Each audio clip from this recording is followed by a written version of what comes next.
Hello. Hi. It is Scottish Murmurs here, also known as Lauren. How are you all? I hope you're well. Yes, Cheerleader ASMR. You can see I'm in one of my cheerleader outfits. Makes lots of noises. And I thought I could make lots of different sounds with some of the cheerleading goodies I've got and talk to you a little bit about cheerleading, what it is, and maybe teach you how to do it. And hopefully you'll get relaxed talking about cheerleading. Yay! So I was a cheerleader for several years. But cheerleading, there's a shelf life. So, unlike some other sports, cheerleaders, I'm 22, so I'm a little bit old to be a cheerleader now. Those of you who are American, cheerleading is a very big, much bigger sport in America than it is in the UK. So, you Americans will know probably a lot more than my British viewers. So first of all, I wanted to get straight the fact that I'm not doing that pom-pom kind of cheerleading. So there's the cheerleaders who support games and they do throw their pom-poms, do a little bit dancing, a little bit shaky. I'm not one of those kind of cheerleaders, unfortunately. Sorry. I'm a competitive cheerleader. So we're talking acrobats, throwing people in the air, doing gymnastics, jumps, you name it. And this, of course, is my outfit. So it's making quite a lot of scratchy noises. It's made of an elastic kind of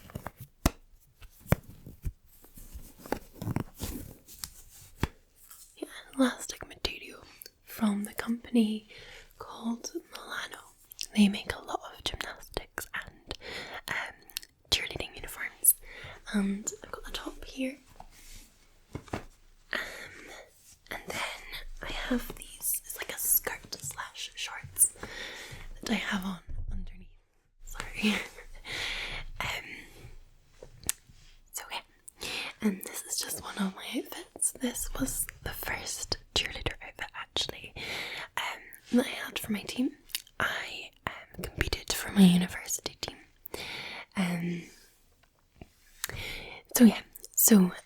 I'm a competitive cheerleader and it is so full on. It is a very interactive sport. It's very contact based.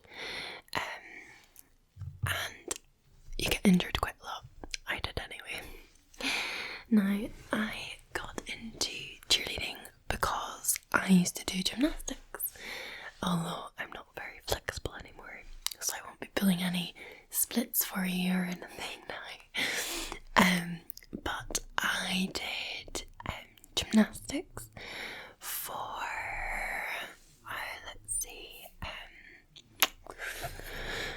maybe from when I was 10 until I was 14, 15. But in that time, I could do backflip, front walkovers. And then I found when I went to uni when I was 18, I did, I just couldn't do backflips.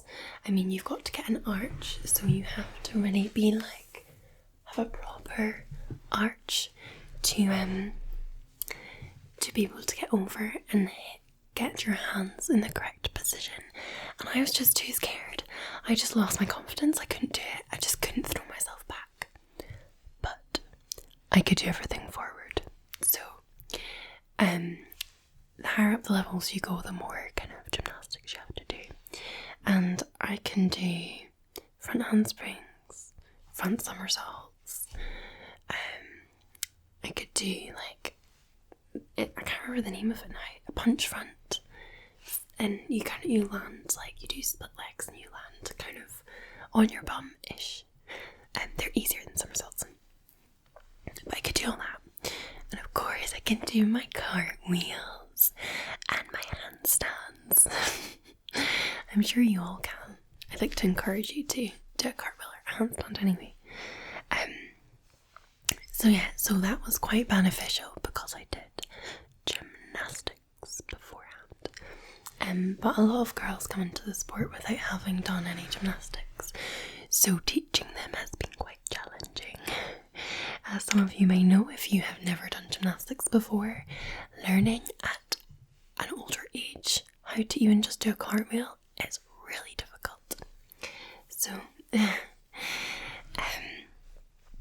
yeah, I joined in first year of uni, and I just didn't expect it to be so full on. But training we were training at least twice a week, because you need to do, you have to learn. There's 3 different parts. You've got to learn your building skills. So you'll see cheerleaders kind of make pyramids or formations where they put one person in the air. That is your flyer. So your flyer is the person that goes in the air. They're usually small and flexible, and they need to be able to really pull in their tummy muscles and hold very well in the air. And then you have your 2 bases, which hold their feet. You have a main base and a support base. I am a main base, usually the strongest person in the team. And then you have a back, who is the tallest person in like the little group, and they support, they touch the butt, and they support the bum. And that's if you're just doing a very standard prep position.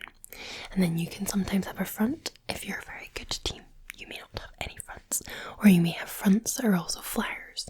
The front person just supports from the front, but they don't do, they support, but they're not really doing too much. They're not, again, that's why if you're a good team, they're not necessary, but a lot of flyers feel more comfortable in the air if they've got someone in front.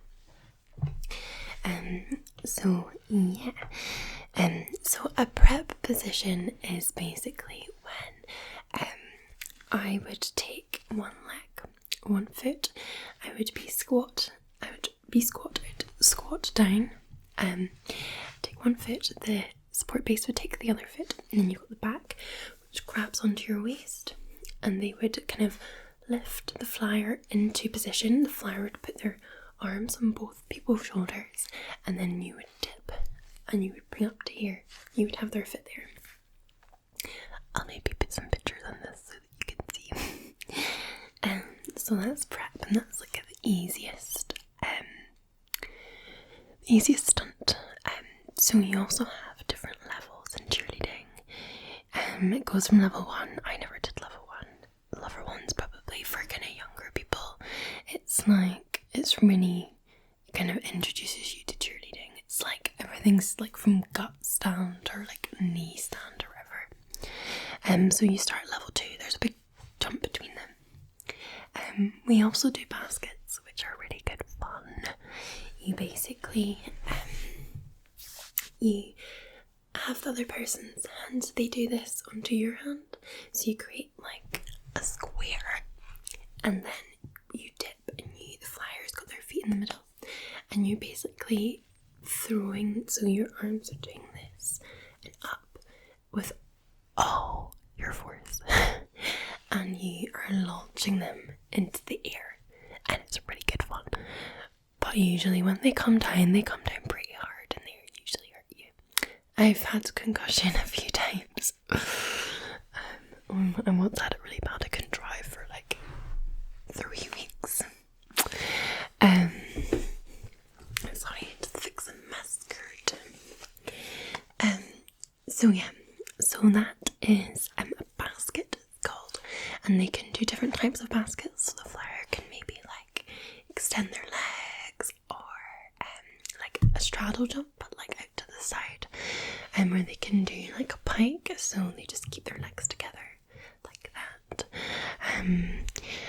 Or they can do flips if they go up the level, or twists, so they would twist over to the side. I can be a flyer. I'd be too nervous to be a flyer. You have to have some sort of confidence, because the rule is that the team never drops the flyer. The flyer does not hit the floor. But in reality, the flyer does hit the floor. Especially in my team anyway. And it would be so annoying because they would go backwards and like the back would just stand out and just watch them drop, and like I was too far away to like catch them. But the back would just be like, oh, the flyer's on the floor. And we'd be like, you're meant to catch the flyer. We had a girl who injured her neck just before a comp a couple of years back. That was fun. Went to get an ambulance in. Again, that was fun. Didn't do too good for us when we went on the competition floor. I actually have sustained quite a bad injury last year. As I said, I'm a base, and I've taught you prep to this level. Now when you get to this level, you can then push up fully extended arms and have the person at extension. Now, one of the ways in which you can go up to extension is you can start with a twist. So your arms are like this, and the flyer goes into the middle with, you've got the top of their toe here, and you've got their heel here. And the flyer then goes in, and you basically twist them up and push up to extension. So you're like, they're there and they're twisting like half up into extension. So just try and imagine that. I'll maybe post a picture if I can. But it's like a twist and then up. And I did that. I can do them. They're a difficult level 2 skill. But that's fine. I can do them. However, we were training so much last year. We were doing comp week. So when we have a competition at the weekend, and it was our first competition, they're usually at the weekends. And so this was the Tuesday night. So I'd already been training the previous weekend. And we would train the Monday, Tuesday, Wednesday, Thursday, have Friday off because we're travelling, and then be on the comp floor on Saturday. So it was called comp week. And we were in a gymnastics academy place. And so we were doing the routine fill out, and I went to do this. And I went up, pushed up, and then, like, you can actually see in the video, like, they were recording at the time, my arm just jerks back, and I drop, and the flyer comes down onto the floor, and it was like this snap in my shoulder, and I couldn't feel anything on my left arm. It was just pins and needles. I literally couldn't feel anything, and I sat down for a good 15-20 minutes. Nope, still no feeling. And I had my car with me, but we weren't far from home, and I didn't want to leave my car, and so still didn't really have any feeling. Like, I could move my fingers, but I just couldn't move my shoulder, and I just couldn't really feel it.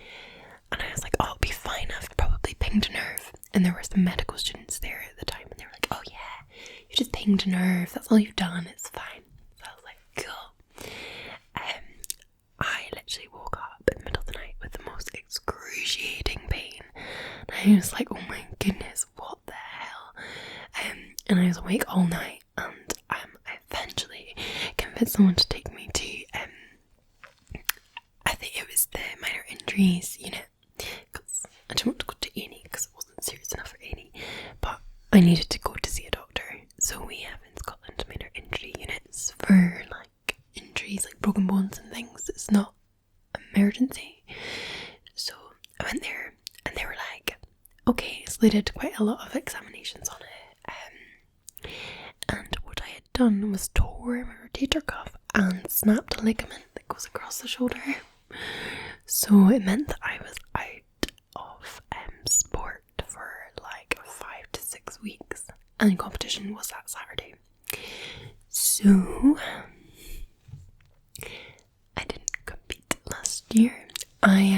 was vice captain. So I also was coach last year as well, so I still went down. And I still stood on the sidelines, made them do what they were meant to do. Well, tried to promote, because we were, there was a few coaches at the club, and so I've done all my cheerleading qualifications to coach. So yeah, so at least I still had a role, but there's nothing more frustrating than literally just not being able to do the sport you have like worked so much to do due to a stupid injury. And those of you who even play football, rugby, soccer, whatever you call it, you'll, if you've had an injury, you'll understand the frustration.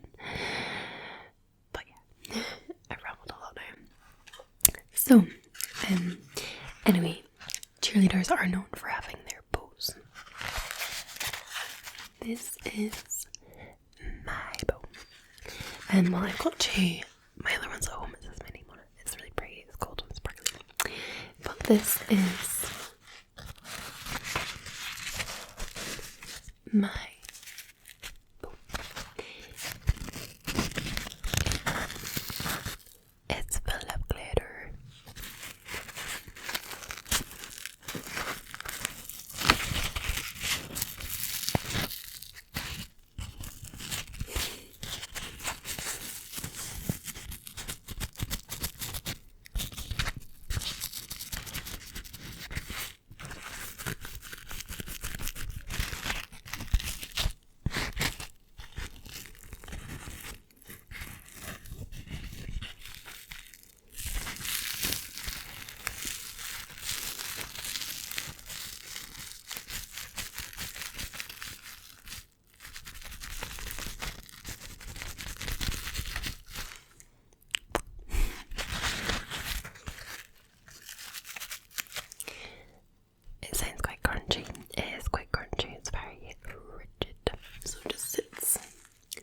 On my head, kind of like this.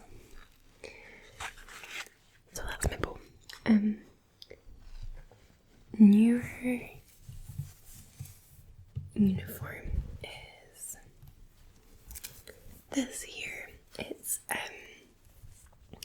mesh. So it's one shoulder, and it's got this mesh, sparkly mesh.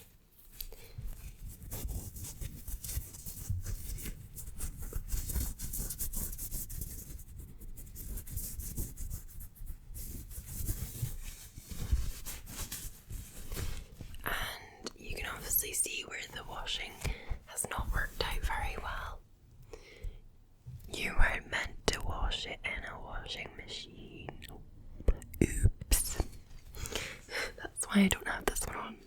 The top is pretty ruined. The colours all ran, which was so annoying, because it must have been like 80 to 100 pounds for this, and I'd worn it literally once and I washed it. Fucked it up. Sorry. So yeah, that is the top. The skirt doesn't have shorts underneath. It's much smaller. It's tiny. Like literally when we would compete, by the end of it, we had to wear like little shorts underneath, because by the end of it, like these were like bands up in her tummy. They're like little belts. They were like not covering anybody's bum. So yeah, again, this is plasticky material.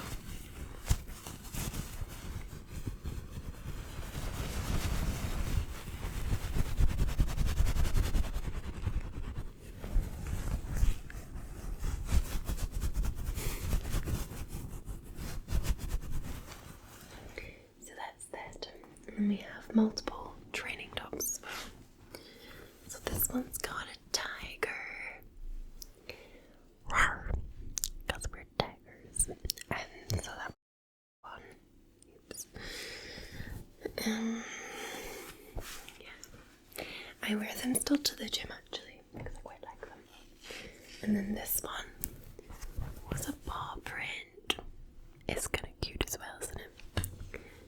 I like it a lot.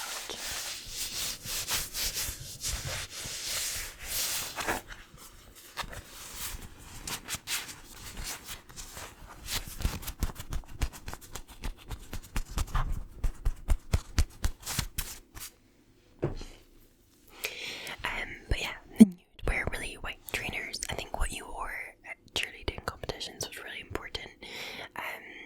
Whilst it was like, I don't want to say like it is curly, like you had to wear your hair like huge. You had to put on the fake tan for a sport is a bit like, it's a bit much, to be honest. I used to have to be like, I don't know, orange, like so orange, otherwise. And people used to like not recognise me when I got my spray tan. It'd be bloody everywhere. Competitions are like literally the most tiring moments ever. They are just like, you get to bed at 3 in the morning and you're up again at like 6 or earlier, like 5 in the morning. And last year I did the music for their cheer team and some of the song groups, but there was another girl doing the dance music, and she didn't realise how long it was gonna be. So like there's limits, so it was like 3.5 minutes for like a full cheer routine. She didn't realise, so she had created the music to be like 5 minutes long or 6 minutes long, and the routine was created to that. And literally the night before hip hop, I realised, I was like, this music seems really long, and I realised that they were 6 minutes, and she got, for every like 10 seconds over or something stupid like that, you would get penalised so many points. So I had to go wake them all up so that because they were going on the floor the next morning really early, so we had to like work out where to cut out the music and where to cut out the bits of the dance. It was atrocious. We came last for hip hop, of course, but it was pretty bad. But yeah. Anyway, I think I've taken up too much of your time already this evening, or this morning, or this afternoon, whenever you choose to watch this. But I hope my little cheer ramble was